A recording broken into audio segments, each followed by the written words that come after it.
नमस्कार बंधु माने आज रेसिपी होची अटारे तैयारी चकुली जहाँकि बहुत कम समय रे बनी जीवो आउ घरे थिबा किछिटा जिंस रे एही रेसिपीटी बनिबो। आपण पिला मानको टिफिन रे भी देई परिबे। बहुत हेल्दी हेई थाए आ समस्तंकु पसंद भी आसीबो। चलंतु रेसिपीटी स्टार्ट करिबा। जदि मो चैनल रे नुआ अछंती ताले चैनल को सब्सक्राइब निहाती करंतु। पाखरे थिबा बेल आइकन को भी दबाई दियंतु। वेलकम टू माय चैनल रोसई विथ सरिता। अटा चकुली बनवा पई प्रथमे मु एठी गोटे कप सुजी नेछि, आधा कप अटा, आधा कप बेसन, आधा कप चाउल चूना, सेथिरे 2 चम्मच दही, अल्प किछि पियाज, अल्प किछि कैप्सिकम छोटो छोटो करी काटी नेबे, सेतिरे ऐड कर देबे। आपण जे कोनोसी भी परिबा ऐड करि परिबे। गोटे मीडियम साइज रो टमाटो, स्वाद अनुसार लूण, गोटे चम्मच जीरा पाउडर, हाफ चम्मच हल्दी गुंड, हाफ चम्मच लंका गुंड मिक्स करिबा।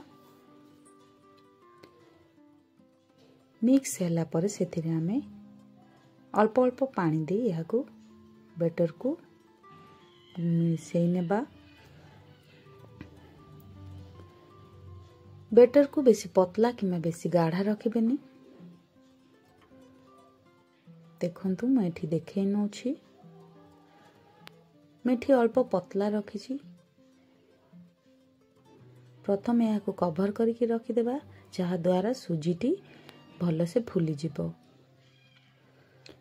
10 रु 15 मिनट यहाँ को कभर करके रखिबा। एठी 10 रु 15 मिनट हैला परे देखंतु मु एठी देखै नउछि बेटर बेसी पतला किमा बेसी गाढ़ा हेनी। गोटे पैन रे तेल नेबा, तेल को चारि साइड भल से लगै नेबा, सेथिरे बेटर को पकै नेबा।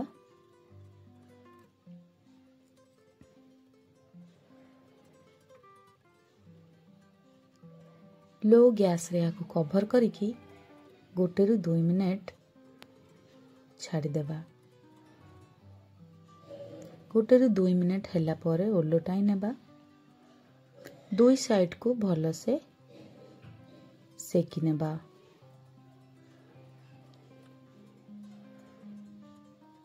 एठी हेई गलानी, बाहर करि नेबा।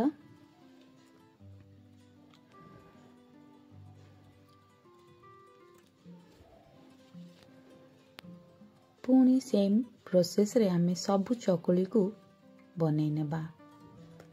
थरे ए रेसिपीटी ट्राई करंतु। पिला माने तो मन खुशी करी खाइबे आ बड़ मानन को भी पसंद आसीबो। रेसिपीटी निहाती ट्राई करंतु। केमिति लागिला कमेंट करबा को जमारू भूलिबेनी। जदि चैनल रे नुआ अछंती ताले चैनल को सब्सक्राइब निहाती करिवे। धन्यवाद।